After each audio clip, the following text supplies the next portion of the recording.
Ok, chicos, hoy día vamos a ver audición y equilibrio, ok, ya, con respecto a la fisiología. Principalmente la fisiología de oído. Nosotros, cuando estudiamos la fisiología de la audición, tenemos que estudiar el mecanismo o el estímulo, ok, recuerden que es una sensación especial, ya, entonces como es una sensación, tiene que haber un estímulo y el estímulo principalmente es el sonido que está compuesto por ondas sonoras. Recuerden que cuando hablamos de un sistema sensitivo, puede ser especial que solamente se ubique en un órgano específico como los 5 sentidos, ¿no? Lengua, olfato, bueno, gusto, olfato, audición y vista, ¿ya? Y también el equilibrio también es un sentido especial, porque solo se ubica en el oído. Otro punto importante, es lo que hemos visto las anteriores semanas, es las sensaciones somáticas, ¿no? Dolor, tacto, que se encuentran en cualquier parte del cuerpo. ¿Ya? Entonces las ondas sonoras recuerden que son movimientos que oscilan, o sea, de arriba hacia abajo, ¿ok? De moléculas de aire, ¿ya? Que tienen las siguientes características. Cuando tú cuentas cuántos números de ondas, se conoce como frecuencia, ¿ok? La frecuencia se mide en hertz, ahí lo pueden ver, ¿no? Esas hertz, ¿ok? O es también llamado. Lo otro es la altura, o mejor dicho, la amplitud de la onda solita, que se mide con decibeles. Ya, doctores. El oído, vamos a ver hasta cuánto decibeles permite, ¿sí? Mande porque tal y tal estructura que vamos a ver en el oído tienen ubicaciones específicas para frecuencias, ¿no? Hay hertz o frecuencias altas, frecuencias bajas, ¿ok? Y luego tenemos un sonido que es un fenómeno físico, ¿sí? Que involucra la propagación de ondas sonoras que provienen de alguna fuente. Ya, entonces, un ejemplo, tengo un silbato, ok, silbato empieza a sonar, esta es la fuente, si las ondas sonoras. Ya recuerden que el silbato lo que hace es hacer un movimiento oscilatorio de las moléculas de aire que están cerca de él, y esas moléculas de aire se propagan en la misma dirección. Ya es otra característica importante de las ondas sonoras. Entonces, en el sonido, una fuente, ¿sí? Propaga ondas sonoras, ya, ok, ya, y esto se va a ser captado por nuestro oído, ¿no? El sonido. Estas ondas sonoras en movimiento por una fuente que van a ser captadas por un órgano receptor que es el oído, van a llegar a nuestro cerebro, ¿sí? Y con una intensidad, se va a interpretar con una intensidad, la podemos interpretar con un tono y un timbre.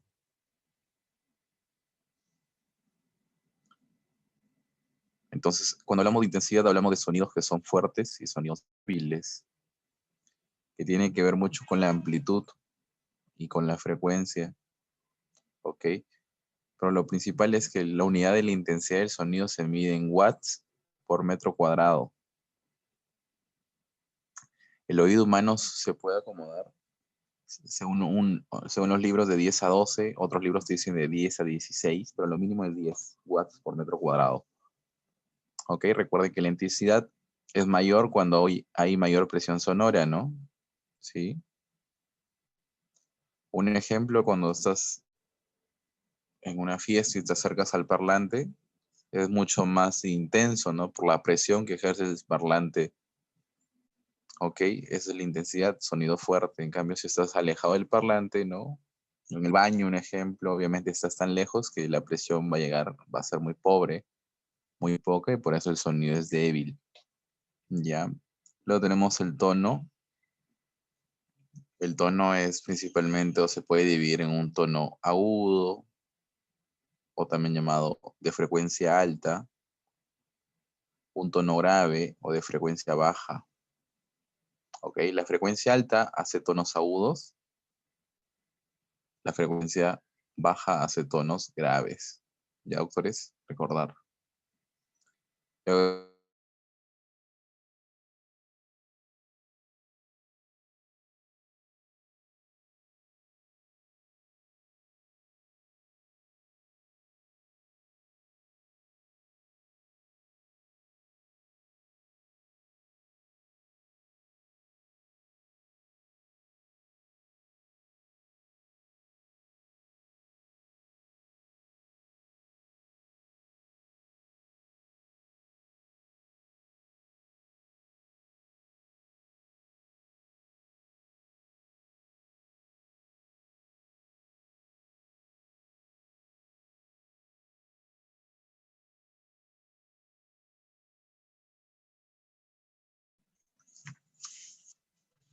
ok, entonces continuando, recuerden, tono puede ser grave o agudo, depende de frecuencia.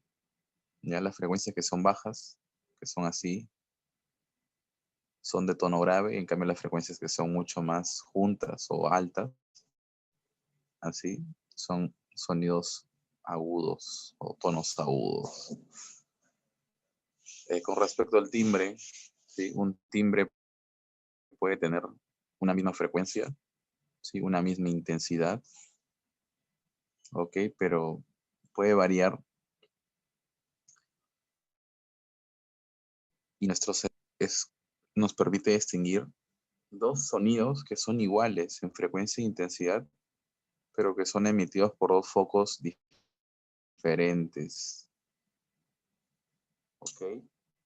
Por dos focos diferentes. Un ejemplo, la voz humana tiene la misma frecuencia e intensidad, ¿sí? Pero lo que varía es el timbre, ¿ya? Es un ejemplo claro. Y eso quiere decir dos focos sonoros diferentes, o sea, un foco sonoro es las cuerdas vocales de tal persona, la persona uno y otra persona 2, y cuando hablan tienen la misma frecuencia e intensidad, ¿ok? Pero el timbre es diferente, ¿ya? Eso principalmente. Con respecto a las etapas de la audición, tenemos que son 4, ¿ya? Vamos a ver cada una. Una es la captación y conducción, la otra la transducción, ¿sí? Recuerden que captación y conducción es el sonido, es el pabellón auricular, que es esa estructura que ven aquí. Pabellón, que es el pabellón auricular, que funciona como una antena parabólica, ¿no? Así, que capta el sonido, y el sonido ingresa. O el conducto auditivo externo, que es esto. Si todo este tubo que ven aquí es el conducto auditivo externo. Ya lo vamos a ver mucho mejor en anatomía mañana. ¿Ok? Entonces, conducto auditivo externo, ingresa el sonido. Esta es la membrana timpánica. Membrana timpánica. La membrana timpánica, este sonido que es aire netamente, es pura molécula de aire, ondas sonoras, ¿ya? Ondas sonoras, moléculas de aire en movimiento en una dirección hacia la membrana timpánica.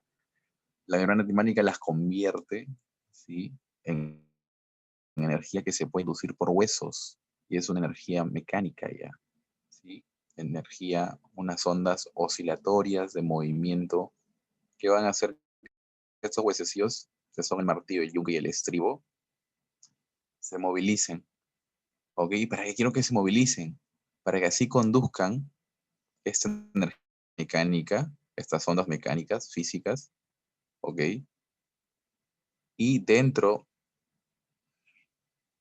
de esta estructura que se conoce como laberinto, ¿ya? Que forma parte del oído interno. Este es el oído medio, donde están los huesecillos, y este es el oído externo, ¿ya? Recuerden que en anatomía vamos a ver cada parte del oído. Oído externo, medio e interno, ¿no? Entonces, este huesecito que ven aquí se llama estribo. Todo esto acá, ¿ya? Es el estribo. El estribo está en contacto con el laberinto. Este laberinto óseo, ¿no ven que todo un montón de tubos? Contiene, ya contiene líquido, ¿ok? Entonces las ondas mecánicas de los huesos van a mover también el líquido que se encuentra dentro de lo interno. Entonces este líquido se empieza a mover, ¿sí? Y ya vamos a ver cómo este líquido va a ser transducido. Recuerden que es traducción cuando un estímulo mecánico, físico, térmico, ¿sí? Pero que estamos viendo un estímulo mecánico o físico, se convierte en energía o en electricidad, ¿no? O en otras palabras, en potencial de acción. ¿Ok? Esa es la traducción y eso sucede en el oído interno, principalmente en esa estructura que ven aquí como un caracol que se llama cóclea. Ya en la cóclea sucede la transducción de la audición. La otra estructura que vamos a ver por aquí, eso lo vamos a ver en equilibrio. ¿Ok? Transducción. Luego viene ya el nervio coclear, recuerden, es el que inerva todos estos receptores que vamos a ver. Recuerden que si es una traducción tiene que haber receptor, ¿no? Sí, donde el estímulo mecánico se convierta en potencial de acción, traducción, tiene que haber un receptor que se encuentra en la cóclea. Ese potencial de acción va a viajar por todo este nervio que viene aquí, que es el nervio coclear, ¿sí? Que forma parte de un nervio que se llama vestíbulo coclear, ¿ya? Del par número 8, ¿ok?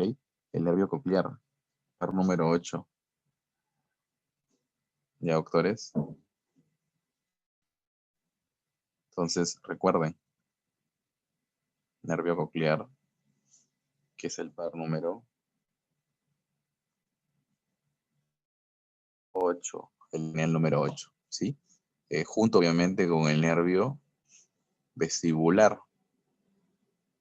¿Por qué? Porque el vestíbulo es esta parte. Todo esto acá es el vestíbulo. Esta raíz que ven aquí es la que nos conecta, ¿ya? Esta es la raíz o rama del nervio vestibular. Y ese es el nervio, este es el nervio vestibular. Los dos se juntan y forman el vestíbulo coclear, que es el octavo par. ¿Ok? Entonces el vestíbulo coclear ingresa, ¿sí? Al tronco cerebral y luego vamos a ver la vía auditiva, ¿no? ¿Ya?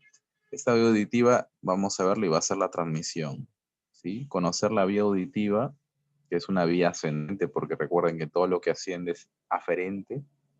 En otras palabras, ascendente es igual a aferente, igual a sensitivo, ¿ya?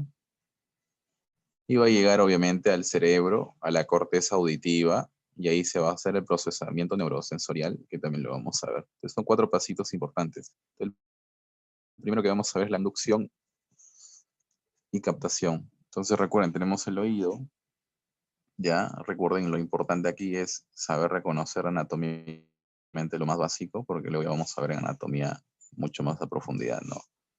Hasta aquí, oído externo, hasta acá, sí, oído medio, y todo esto aquí es el oído interno. Toda esta estructura se encuentra en el hueso temporal. Ok, hueso temporal. ¿Te imaginas que tenemos un carro? Vamos pasando por la calle y se empieza a dar esta fuente de sonido, ¿sí? Y es un sonido porque hay una fuente y se crea una onda sonora que es captada por nuestro pabellón auricular, que lo que hace es captar, ¿sí? Introducir las sonoras de manera mucho más específicas y focalizadas hacia nuestra membrana timpánica. Entonces la membrana timpánica va a detectar estas ondas sonoras y va a vibra, y este movimiento vibratorio ya se convierte en un movimiento físico que lo puede movilizar a los huesecillos. Ok, ondas sonoras, recuerden, este es el tímpano. Vibraciones mecánicas óseas. Ya. Existe una regla importante que siempre toman en la semana de audición, que es el ajuste de impedancia acústica. es eso. La impedancia acústica es un término que se utiliza cuando existe resistencia hacia las ondas sonoras. O sea, yo tengo una onda sonora que viaja, ¿no? Ahí lo pueden ver que está viajando en dirección. Y existe algo, cualquier estructura, un ejemplo, una pared, ¿ya? Que hace resistencia, ¿no? Recuerden que resistencia es la fuerza contraria. Eso se conoce como impedancia acústica, ¿ok? Obviamente va a detener a la onda sonora. Muy poca onda va a pasar, ¿ya? Entonces, ¿qué pasa? A nivel evolutivo, el ser humano se adaptó y ajustó la impedancia acústica con este siguiente mecanismo, ¿ok? El ajuste de impedancia acústica es bajar esa resistencia para que el sonido no sea impedido por la membrana timpánica, que no sea impedido tampoco por los huesecillos que tienen su resistencia, ¿ok? Entonces hay un mecanismo y son 3 puntos importantes. Uno, si te preguntan la cadena de huesecillos, ¿cuánto aumenta en la fuerza de ondas sonoras? Tú tienes que decir, aumenta por 1.3 las ondas sonoras. ¿Ok?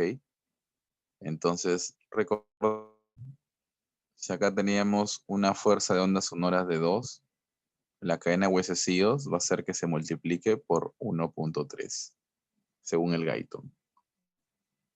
¿Ok? Recuerden, entonces ahí tenemos un punto importante. La cadena de huesecillos aumenta la fuerza, la presión, ¿sí? De las ondas sonoras, ¿no? La intensidad, mejor dicho. Recuerden, a mayor presión, mayor intensidad del sonido. ¿Ya? ¿Qué más?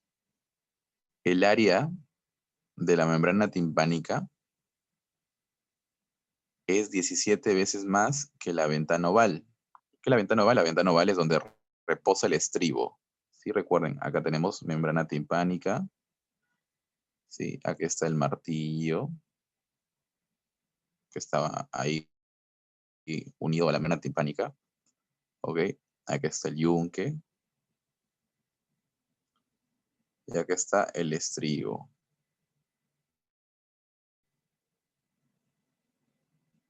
Ok, obviamente es más pequeño, lo voy a hacer más pequeño. ¿Ya? Mucho más pequeñito.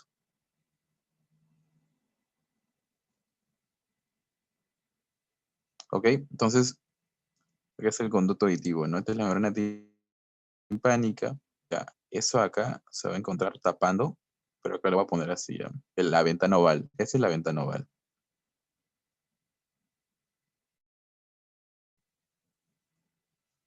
Ya, esa es la ventana oval, doctores. Entonces, si ustedes comparan, la ventana oval vale 1, y exagerando, aunque no se ve muy bien el tamaño, esa membrana timpánica vale por 17 ventanas ovales. ¿Sí? Su área, ¿ya? Área, ventana oval, por 17 áreas de ventana oval, la membrana timpánica. Entonces es un punto importante, ¿ok? ¿Por qué?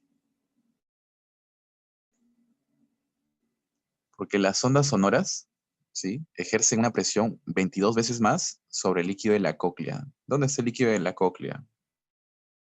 Recuerden, les había dicho que el estribo, que es este huesecito, el último que está unido a la ventana oval, este es el estribo. ¿Ya? Al movilizarse, esa ventana oval es el oído interno. ¿Ok? Entonces, detrás de esta ventana oval, detrás hay líquido. Sí, eso los puse en la primera parte, les expuse. Entonces, cuando se mueven estos huesecillos, ya la presión que se va a ejercer es más, perdón, por 22 veces, sí, sobre el líquido. ¿Ok? Todo porque están unidos y en movimiento sincronizado. ¿Ya? Ese es un punto importante. Una fórmula importante es esta, ya la presión es igual a la fuerza sobre la área.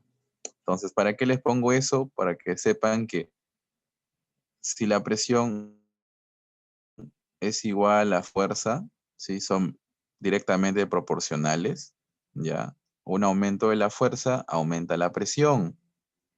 Acá recuerden, multiplico por 1.3 la fuerza, entonces aumento la presión del sonido, la intensidad, ¿ok? Y lo otro es lo contrario. La presión es igual a la inversa del área, ¿ya? Entonces, si yo aumento el área, disminuye la presión. ¿Sí? Disminuye la presión. Entonces, lo que hacemos, o lo que hizo la evolución es que la ventana oval sea mucho más pequeña que el área donde ocupa la membrana timpánica. Entonces, al tener menos área que la membrana timpánica, inverso, ¿cuál es? Hay mayor presión. ¿Sí? Y eso es lo que quiero, mayor presión. ¿Para qué? Ganarle la impedancia, que es la resistencia. ¿Sí? Recuerden, la presión del sonido va contra la resistencia del sonido que se conoce como impedancia acústica. Entonces, si yo tengo más presión, más intensidad del sonido, le gano esa poca resistencia que ejerce nuestro propio oído y así logro atravesar hacia el oído interno. Eso se conoce como ajuste de impedancia. Ya recuerden esos teóricos. 1.3 multiplicamos la fuerza por 1.3, ya por 1.3. Entonces lo que va a haber es mayor fuerza y mayor presión. Sí, se ejerce mayor presión contra la resistencia que es la impedancia acústica. ¿Qué más? Va a haber menos área en comparación de la ventana oval con la membrana timpánica. Al ver ahora menor área en donde todo va a terminar, va a haber mayor presión. Recuerden esta fórmula. ¿Sí? Entonces, este aumento de presión es lo que hace es ganarle a la resistencia o a la impedancia y así la ajustamos. ¿Ok?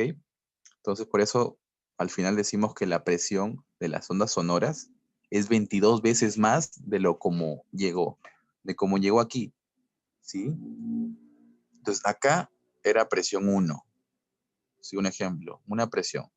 Acá voy a retroceder para que vean la ventana oval. Acá en la ventana oval, ¿sí? Se multiplica por 22. ¿Sí? Y así podemos conducir mejor las vibraciones óseas a unas vibraciones líquidas, que es obviamente del líquido que se encuentra dentro del oído interno. ¿Ok? Acá está mucho más específico. Acá está el área exacta, como les digo. Como lo pueden observar, el área de la membrana timpánica es 55 metros cuadrados. ¿Ok? Y el área de la ventana oval es 3.2 metros cuadrados. Perdón, centímetros. Aquí es centímetros, ya.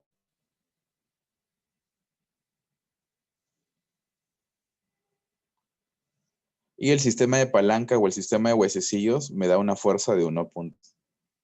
¿Sí? Recuerden esta relación, ¿no?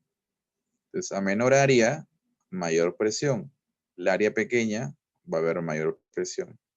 ¿Sí? Y así podemos multiplicar las ondas sonoras 22 veces para que ejerzan presión sobre este líquido que está de azul, que es de la cóclea. ¿Ok? Otro punto importante durante la conducción es el reflejo de atenuación. ¿Qué es el reflejo de atenuación? Es que mi propio sistema de oído medio atenúe los sonidos fuertes. ¿Ok? Entonces, un sonido fuerte de intensidad es cuando tiene una amplitud en decibeles de 80 a 100 o más de 80 decibeles. Es un sonido fuerte. ¿Ok? El receptor de la audición es el órgano de Corti, principalmente sus células ciliadas, ya que lo vamos a ver más adelante. Pero ya van viendo que el órgano de Corti es el receptor de la audición y sus principales células que van a detectar todo ese cambio en las células ciliadas. Ya, entonces específicamente las células ciliares del órgano de Corti son las receptores. El resto de células que van a ver, que lo vamos a ver en histología, no tienen función de transducción. ¿Ok? No pueden generar potenciales de acción, no están inervadas por neuronas del nervio coclear. Ya, entonces cuando existe un sonido fuerte, es detectado por las células ciliares del órgano de Corti, viaja por el octavo par a los centros centros de la audición, que son los núcleos cocleares, y hay un olivar también superior. Estos responden estimulando el núcleo motor del quinto y séptimo par, ¿ya? Y vamos a ver que la vía eferente va a ser del reflejo. Recuerden que un reflejo que tiene estímulo, receptor, vía aferente, que es esta aquí, el centro integrador y la vía eferente, ¿ok? Que va a viajar por el... Acá es facial, ¿ya? Por el séptimo, ¿sí? Y el quinto par, ¿ok? Recuerden que el quinto par 3 es la rama del quinto par. La tercera rama, ¿cuál es? La mandibular, ¿sí? Entonces viajan y van a llegar, ¿ya? Llegan a sus músculos. El músculo... Esperen, ya. Llegan a sus dos músculos. Hay dos músculos en la timpánica, ¿ok? En el oído medio. El músculo tensor del tímpano, ¿sí? Que se inserta, como ven, en el martillo. Ya, se inserta en el martillo. Ahí lo pueden observar. Y luego está el músculo estapedio, que se inserta en el estapedio. Ya. O también lo del estribo. El estapedio también se llama estribo, ¿ok? Entonces, como pueden observar, el reflejo de atenuación lo que nos hace es, en duración, ¿ya? Tiene una duración de 40 a 160 milisegundos en respuesta. Sus funciones, ¿cuáles son? Principalmente proteger, ¿sí?, nuestro receptor, porque este receptor, cuando tiene sonidos fuertes, muere las celulitas, ¿ya? Entonces, por eso los sonidos fuertes pueden dejarte sordo, porque se lesionan estas células del órgano de Corti, ¿ya? Entonces, proteger de sonidos fuertes, disminuir su intensidad, porque al contraer estos músculos, van a ver que la cadena de huesecillos, ¿sí?, no van a multiplicar por 1.3, ya no multiplica 1.3. Entonces la presión baja porque la fuerza baja. ¿Y eso quién lo hace? Los músculos. Los músculos son los que atenúan movimiento, ¿sí? Haciendo que la fuerza no sea 1.3, sino menos. La fuerza baja y la presión, obviamente, que va a ingresar acá a la ventana oval va a ser menos, y así atenuamos la intensidad. ¿Ok? Hay que recordar, y esas son preguntas también de examen, que el músculo tensor del tímpano, su movimiento es de hacia atrás y hacia arriba, ¿ok? Hacia atrás y hacia arriba, recuerden, ¿ya? El movimiento de la membrana del tensor del tímpano, perdón, es contraerse hacia atrás y hacia arriba.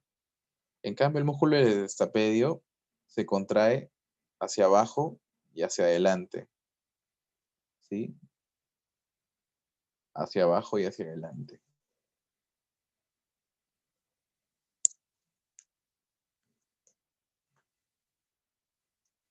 Luego, cuando ya se llega a la ventana oval que se encuentra por aquí, ¿no? ¿Sí? Las vibraciones se vuelven vibraciones de agua, ¿ok?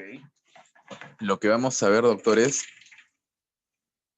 es que la cóclea está configurada según los tonos, ¿ya? Según los tonos. Entonces, lo que vamos a ver es esto, miren.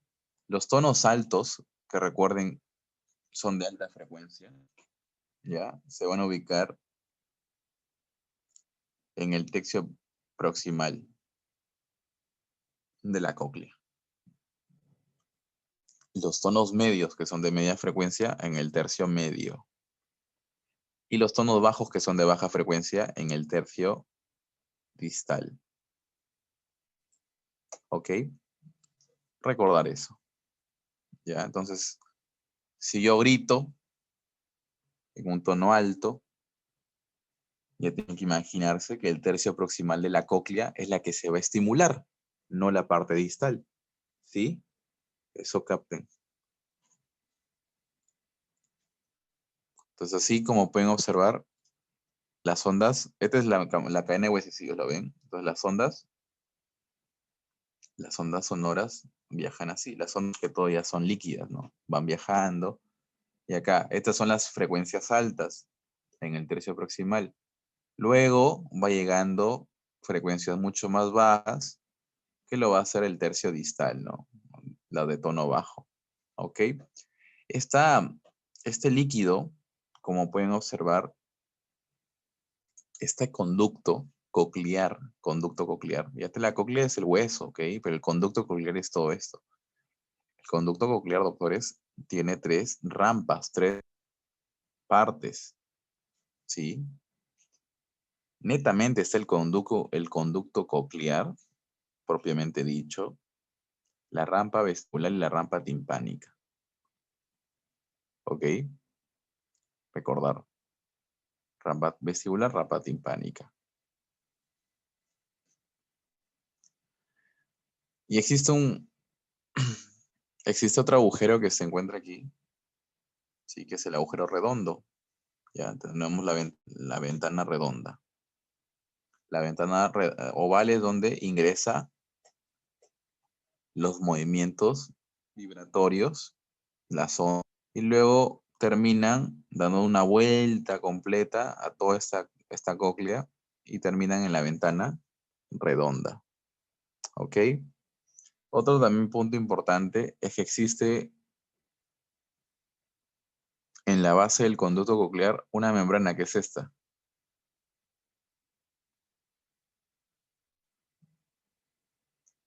¿Ok? Esa membrana se conoce como membrana basilar. Esta membrana basilar, ¿sí? Igual, vamos a ponerlo aquí. En la mitad proximal hay fibras rígidas y cortas. ¿Ok? Fibras rígidas y cortas. En cambio, en la mitad distal tiene fibras más elásticas y mucho más largas. O sea, recuerden que las membranas a nivel histológico están formadas por fibras, ¿sí? En una porción. Entonces, eso acá es importante. ¿Por qué? Porque los tonos o las frecuencias altas movilizan mucho mejor las fibras rígidas y cortas. Por eso se encuentran en la mitad proximal. En cambio, los tonos bajos o de alta o de baja frecuencia van a movilizar mucho mejor las fibras que son elásticas y largas de la membrana basilar. ¿Ok? Ahí lo pueden ver. Otro punto importante es cómo se moviliza y cómo se va a estimular la transducción. ¿Ya? En la membrana basilar,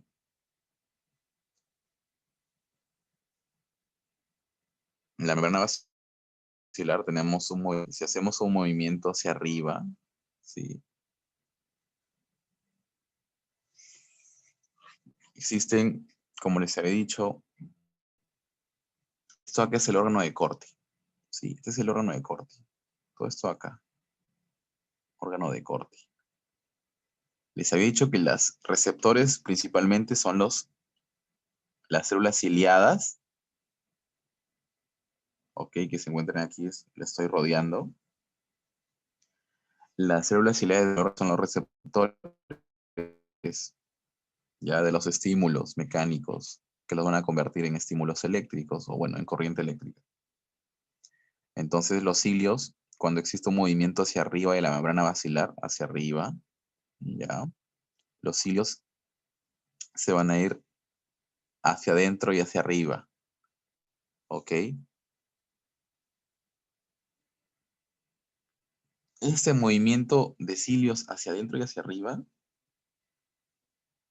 vamos a verlo en la otra diapositiva, que los cilios cuando hacen ese movimiento, ¿sí? Ingresa, ¿ok? Ingresa, ya, potasio.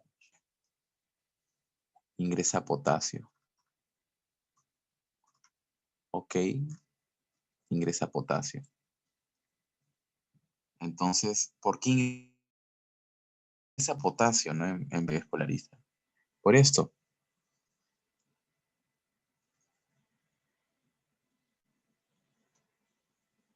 Si leen en la parte de la derecha, dice prelinfa y endolinfa. Ya dice prelinfa y endolinfa. Entonces, la endolinfa es el líquido. Recuerden que les he dicho que dentro de la cóclea hay líquido, ¿no? Entonces hay dos tipos de líquidos, prelinfa y endolinfa. El líquido que se encuentra en el conducto coclear, que es el conducto central de aquí, ¿ya? Es la endolinfa. Que ahí lo unimos. En cambio, la rampa vestibular, la rampa timpánica, tienen perilinfa. ¿Ok? Entonces, hay las cantidades importantes de cada una. Entonces, ¿dónde predomina el potasio? En la endolinfa. Y la endolinfa, ¿dónde se encuentra? En el conducto coclear. Y el órgano de Corti, ¿dónde se encuentra? En el conducto coclear. ¿Sí? En cambio, la perilinfa tiene muy poco sodio, perdón, tiene mucho más sodio en comparación a la endolinfa y tiene muy poco potasio. Ya. Entonces, al ser más positivo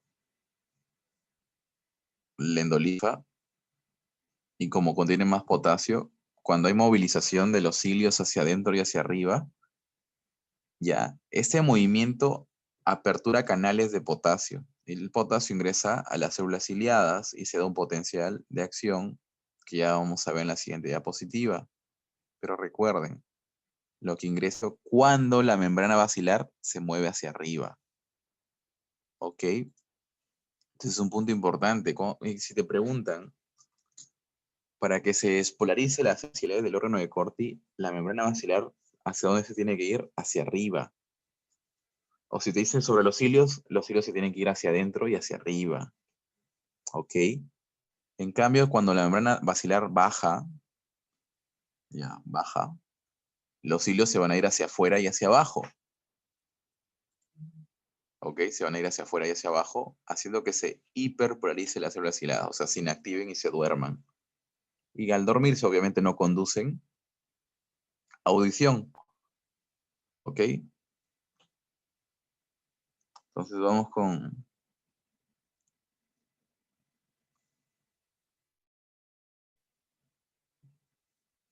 esta estructura que se llama órgano de Corti. Recuerden que el órgano de Corti, ¿dónde se encuentra? En el conducto coclear, en la cóclea, en el oído interno.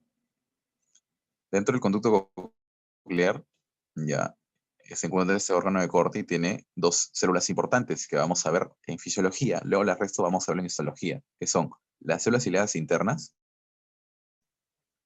que solo es una fila, y las células ciliadas externas, que tienen una, ¿no? Dos y tres, hasta cinco filas, pero en la mayoría son tres como mínimo. ¿Ok? Tres, ya, filas, esas celulitas externas. Las células ciliadas externas, ¿sí? Son 12.000 aproximadamente. Tienen 100 a 300 esterocilios, ¿ya? Recuerden que los esterocilios son prolongaciones de la membrana apical, de la membrana superior. Y las internas son una fila, son 3.500 células aproximadamente, ¿sí? Tienen de 50 a 100 esterocilios, ¿ya? Recordar. Otro punto importante es que las células internas, ya, el 95% están inervadas por el nervio coclear, e inervación aferente, aferente. En cambio, las externas tienen muy pobre inervación aferente. O sea, estas de acá no conducen a audición. Las que conducen mucho más la audición son las células ciliadas internas, nunca se olvide. ¿Ok? Luego tenemos la transducción. ¿Cómo es la transducción? Recuerden, movimiento hacia arriba de la membrana basilar, ¿sí? Por las ondas. Va a hacer que los esterocilios se movilicen, como ven ahí, hacia arriba y hacia el medio.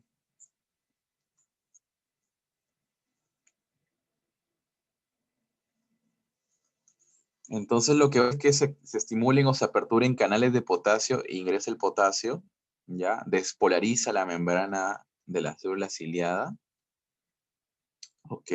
Interna que todo. Y esta despolarización estimula canales de calcio activados por voltaje. Recuerden, cuando cambia se despolariza, se activan estos canales, se aperturan y el calcio ingresa. Y el calcio al ingresar, ¿sí? Va a servir principalmente para la exocitosis de un neurotransmisor que es el glutamato. Las células ciliadas internas, ¿ok? Botan o exocitan glutamato cuando despolarizan, ¿sí? Entonces, el movimiento hacia arriba de la membrana timpánica lo que hace es despolarizar por el ingreso de potasio y esa despolarización hace exocitosis de glutamato y así estimulamos a la neurona del ganglio espiral. El ganglio espiral forma parte del nervio coclear. Recordar, punto importante aquí, que las primeras neuronas del sistema de audición son neuronas bipolares. Bipolares. Ya no son neuronas pseudomonopolares como en la somática.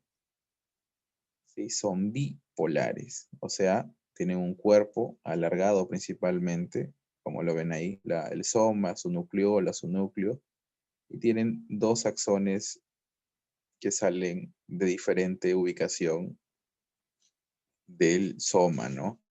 Esa es una bipolar. La primera neurona del ganglio espiral, que se ubica en el ganglio espiral del nervio coclear, es bipolar.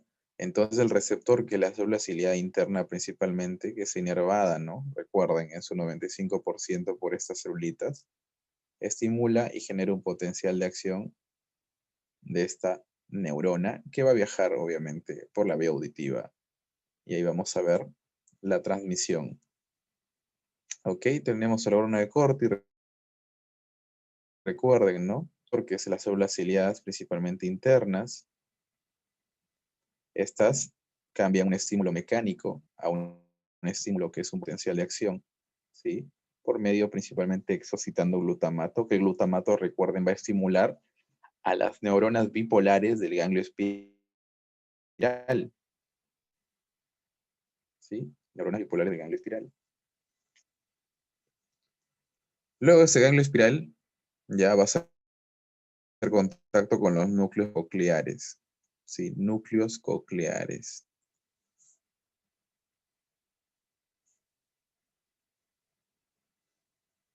Entonces recuerden, la neurona del núcleo coclear va a hacer sinapsis con la neurona bipolar del ganglio espiral. Esta neurona del núcleo coclear va a atravesar un grupo de neuronas que se llaman cuerpo trapezoidal y va a hacer alguna sinapsis, ¿ok? Pero no para ahí, sino la atraviesa y hace sinapsis.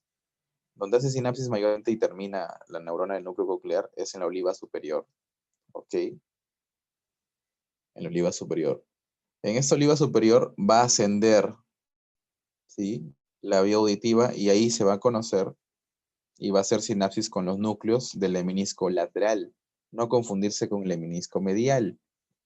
¿Ok? El leminisco medial, recuerden que lo hemos visto en la primera semana, que forma parte o lleva vibración, lleva tacto. ¿Sí? Entonces, luego de hacer sinapsis con el núcleo leminiscal lateral, la oliva superior va a hacer sinapsis y va a terminar sus neuronas en el colículo inferior, donde se encuentra en el mesencéfalo, ahí lo estoy pintando. ¿Ok? En el mesencéfalo. ¿Ya, doctores? Entonces ahí Luego el colículo inferior va a ir a hacer sinapsis con el núcleo geniculado medial, ¿ya? Que se ubica también arriba del mesencéfalo, ahí lo estamos pintando.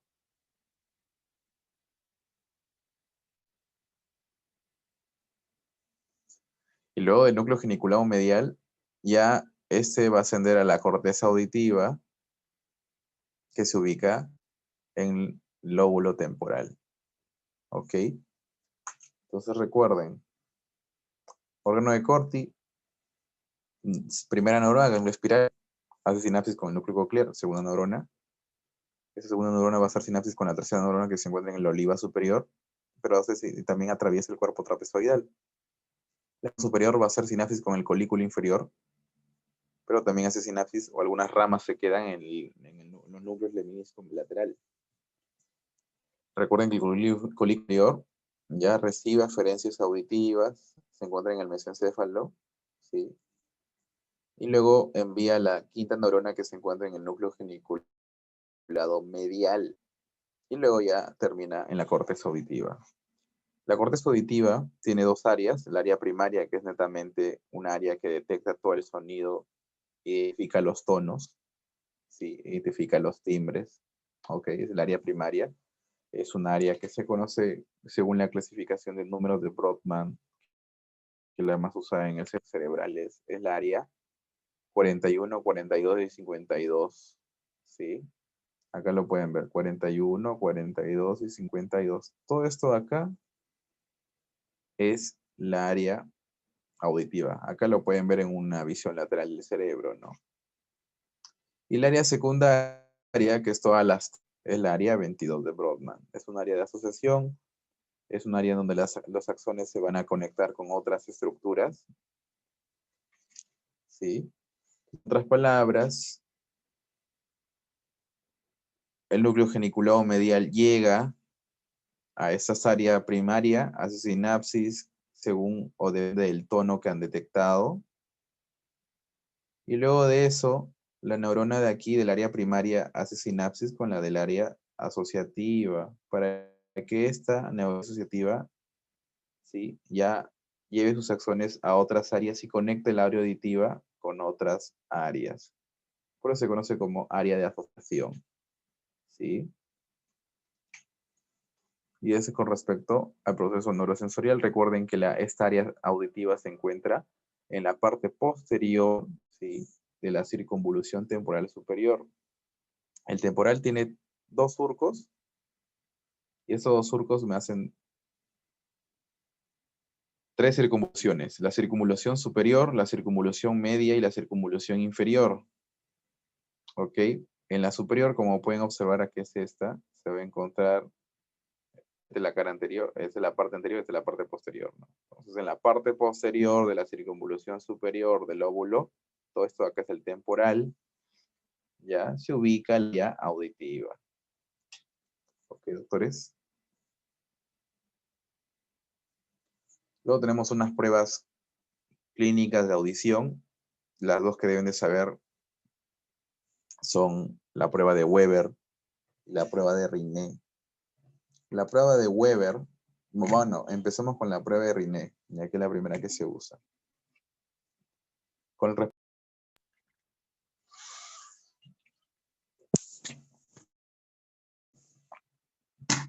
respecto a la prueba de Riné, existe el instrumento para medir esta conducción, que es una prueba de conducción de la audición, es un diapasón, ¿sí? Un diapasón, una estructura en forma de Y, con una base, ¿ok? Entonces, este diapasón, en la prueba de Riné, se coloca en la apófisis mastoides, como lo pueden observar aquí, detrás del oído. En esa parte, ese hueso sobresaliente detrás del oído, que se conoce como apófisis mastoides, ahí es donde se coloca el diapasón en vibración, ¿ok? Todo. Entonces le decimos al paciente que primero, ¿sí?, que primero cuente él, ya que él cuente, en su cabeza, ¿cuánto tiempo escucha la vibración que proviene del hueso? ¿Ya, doctores?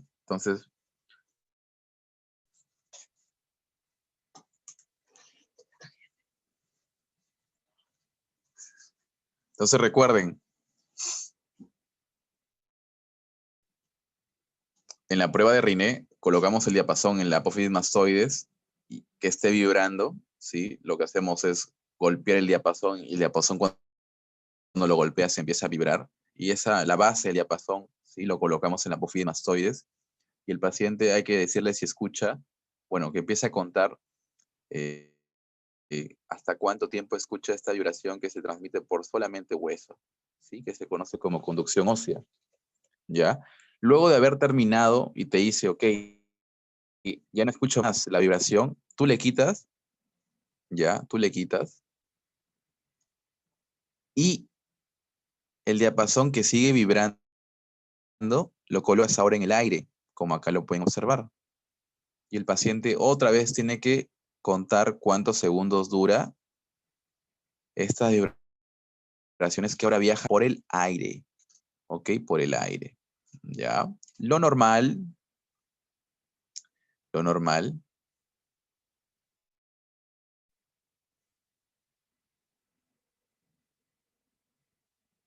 lo normal es que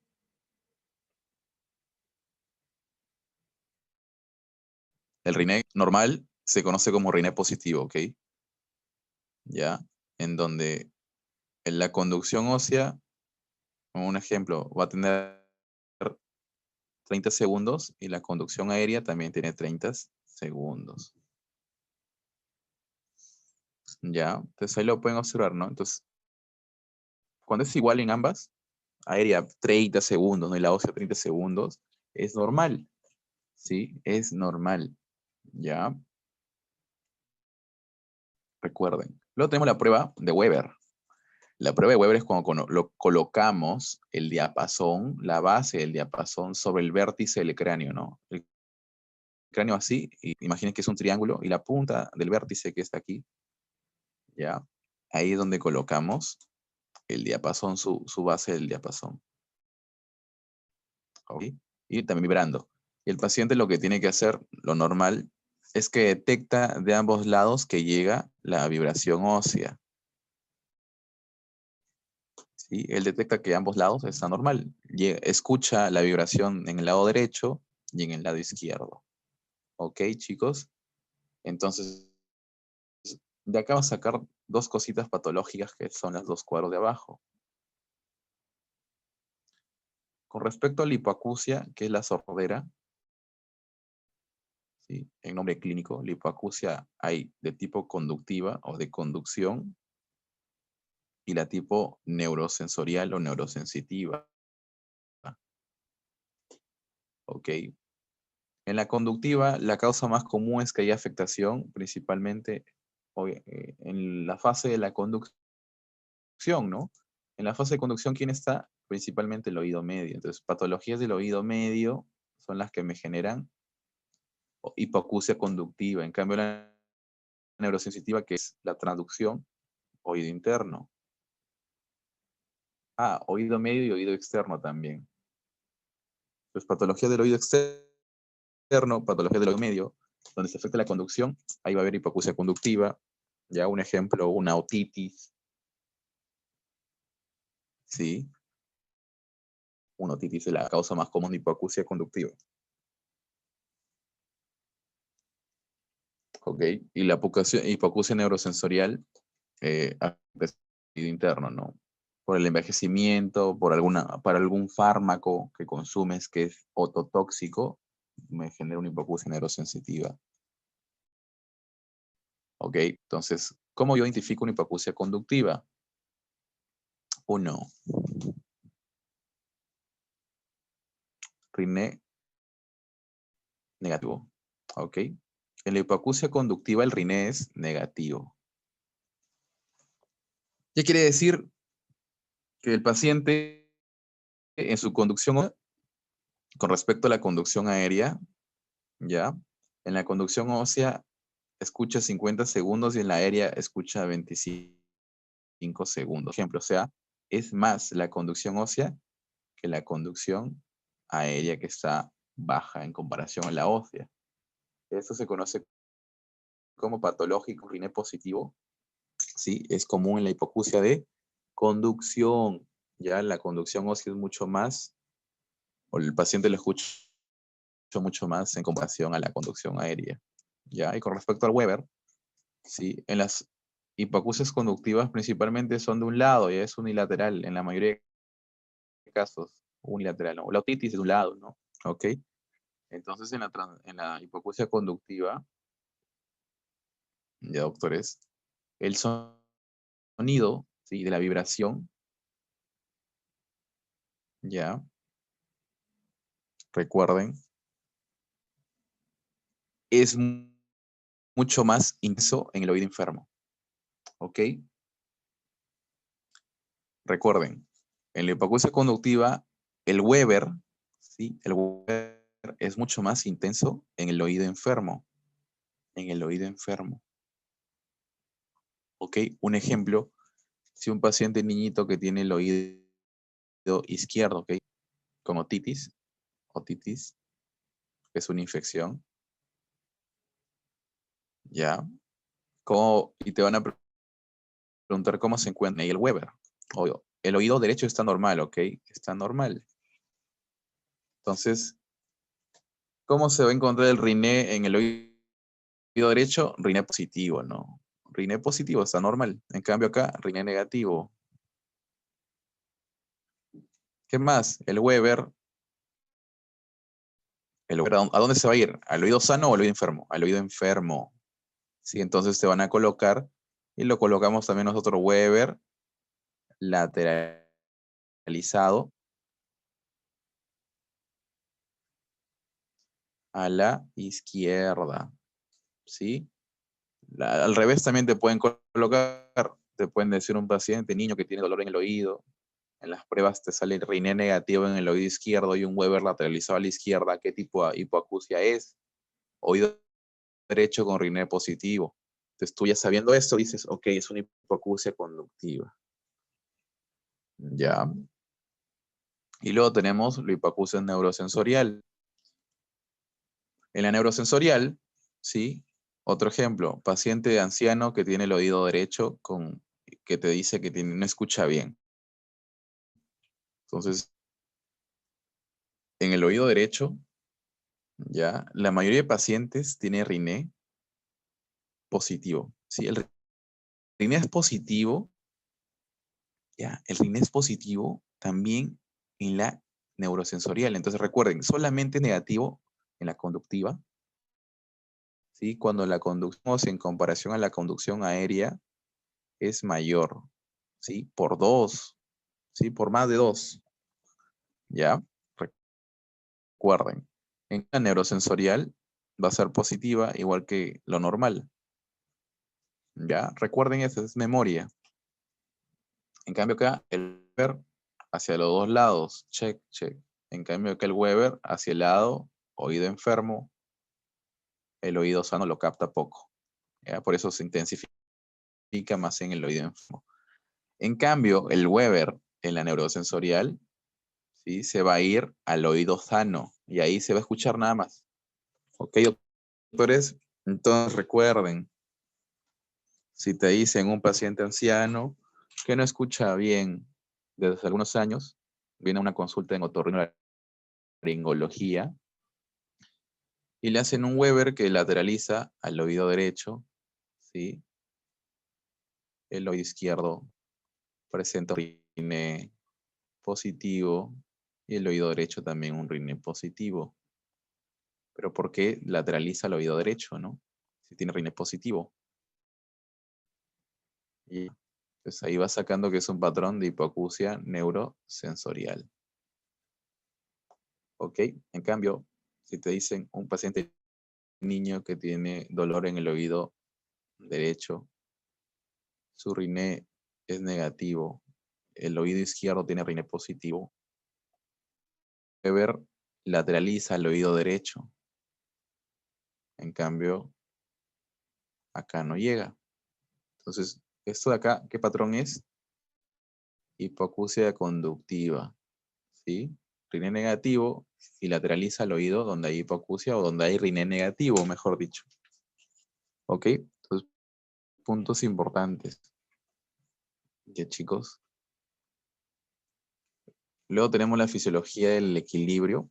Para la fisiología del equilibrio, tenemos que saber las otras partes del oído interno, ¿no? Recuerden que hemos visto solamente cóclea, donde ahí se da la audición, y ahora vamos a ver el vestíbulo.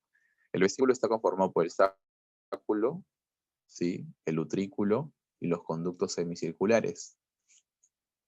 ¿Ok? Sáculo, utrículo y conductos semicirculares. La cresta ampolar, que es una estructura que contiene también células receptoras, solamente se va a encontrar en los conductos semicirculares. En cambio, ya, pero antes de eso, la cresta ampollar, recuerden, conductos semicirculares, ¿sí? Principalmente aquí, en las ampollas del conducto semicirculares. Estas son las ampollas, son 3. ¿Ok? Bueno, son 5 ampollas, perdón. Conductos semicirculares, acá hay 1, 2 y 3. Son 5 ampollas. Ahí se va a encontrar las crestas ampollares, ¿ya? Las crestas ampollares detectan la aceleración angular, ¿sí? La aceleración rotatoria. Cuando tú rotas tu cabeza de derecha a izquierda, esa aceleración que se genera es la cresta ampollar la que nosotros nos hace detectar que estamos moviendo la cabeza de derecha a izquierda. ¿Ok? Recuerden, aceleración angular, cresta ampollar.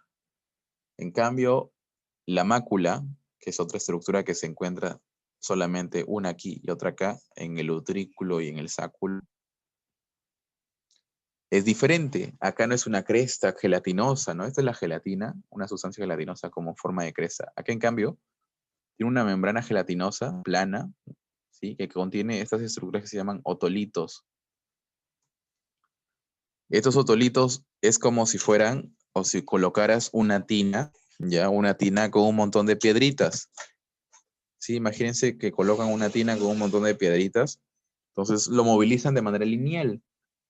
Entonces esa movilización lineal de arriba, perdón, de frente hacia atrás, hacen que esas piedritas se muevan también de frente y hacia atrás. Entonces imagínense que ese movimiento se hace en los otolitos, ¿ok?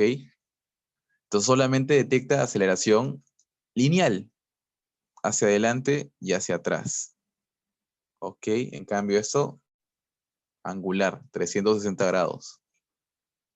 Acuérdense, si la cabeza se va hacia adelante, los otolitos se van hacia adelante. Perdón. Como le dije, si ustedes colocan piedritas en la tina y ustedes aceleran la tina, las piedritas ¿a dónde se van? Chocan hacia atrás, ¿no? Hacia la espalda de la tina. Entonces, igualito aquí. ¿Ok? Igual con las cosas, ¿no? Si alguna vez han manejado auto o han visto que han subido un auto y alguien aceleraba a fondo, ¿sí? Ustedes, como si fueran los otolitos, su cabeza se iba hacia atrás. Entonces, imaginen eso, ¿no? Cuando la cabeza se va hacia adelante, ¿sí? Y el oído se vaya hacia adelante, los otolitos se van hacia atrás, ¿ya? Que son como pequeños piedras que van a estimular a las células que se encuentran en la mácula.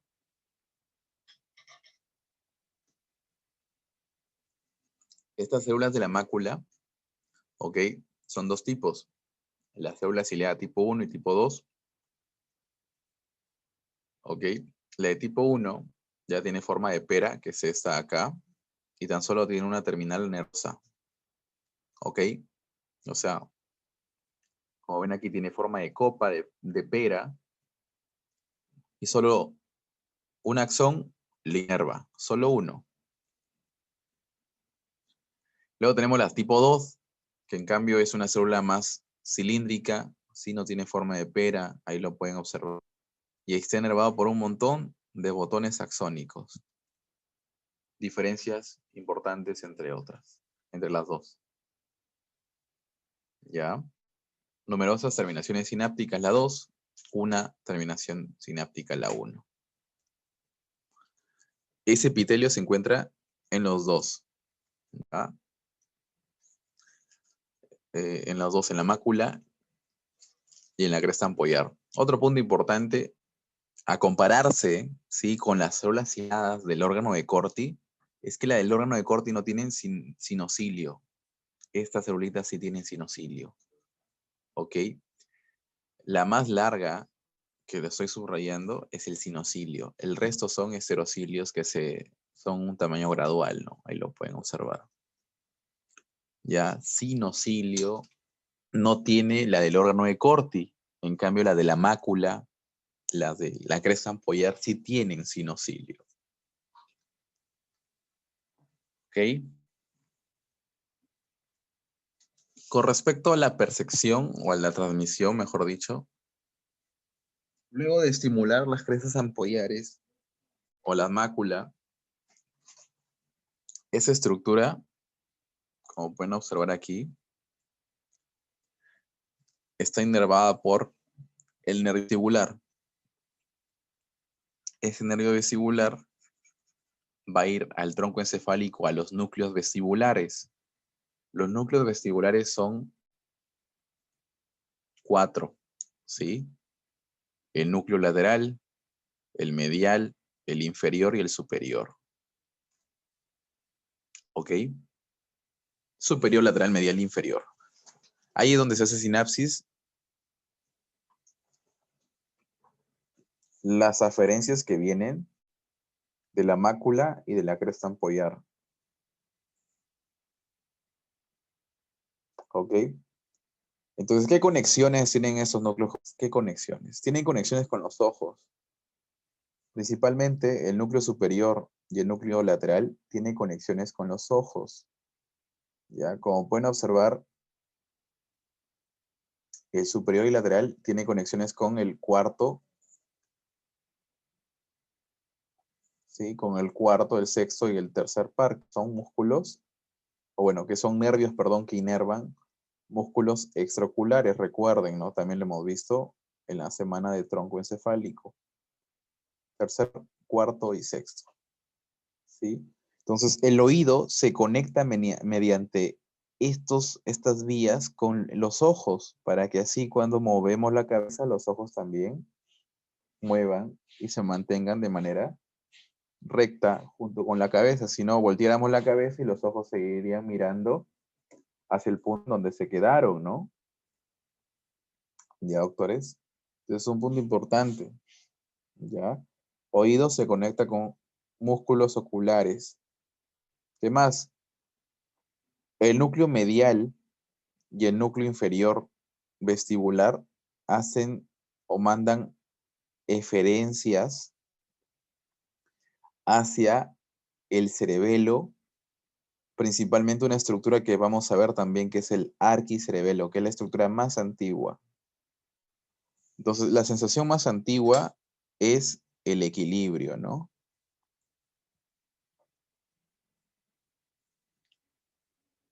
Los animales más primitivos tenían equilibrio. Entonces, por la evolución, el arquicerebelo se conecta con el oído.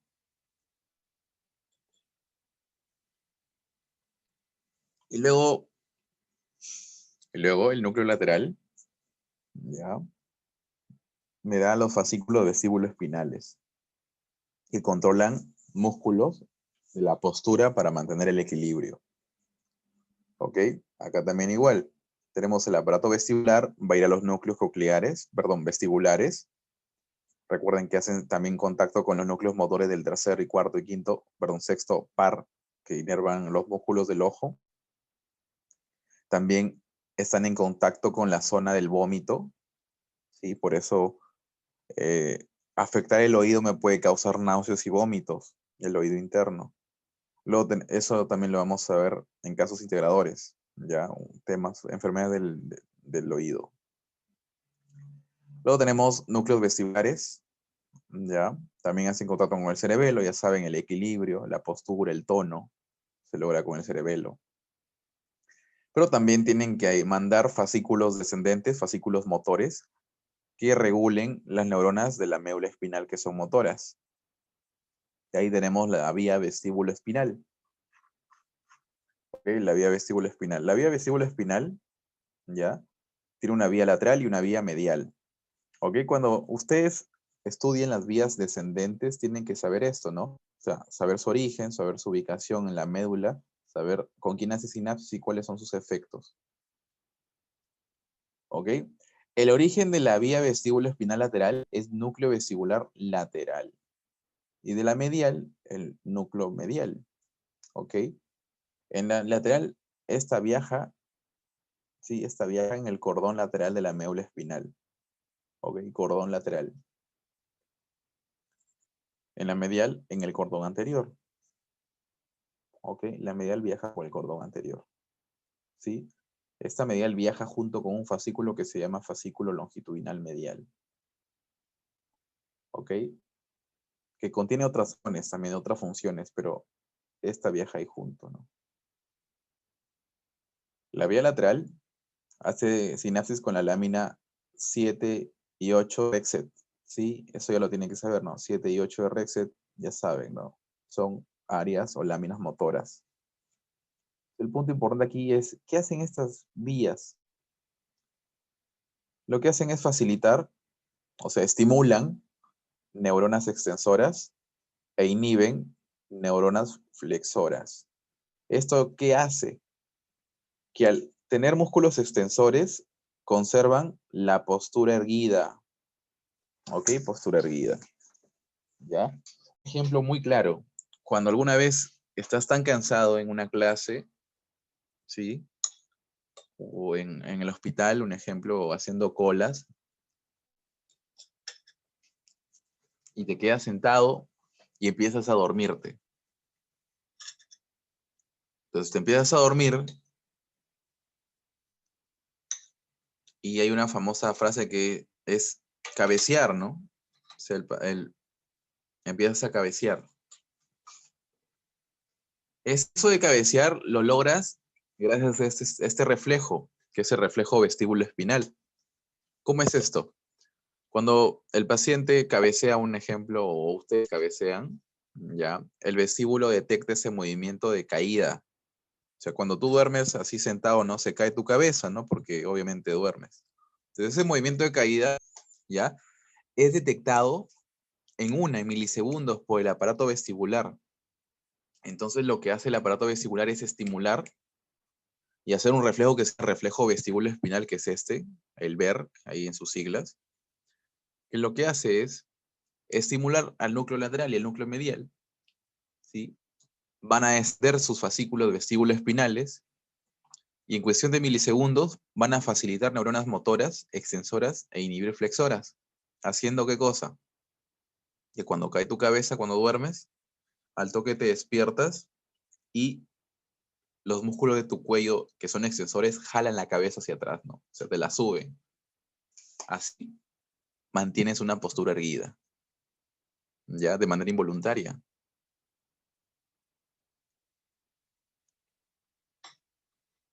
¿Cómo evaluamos el aparato vestibular?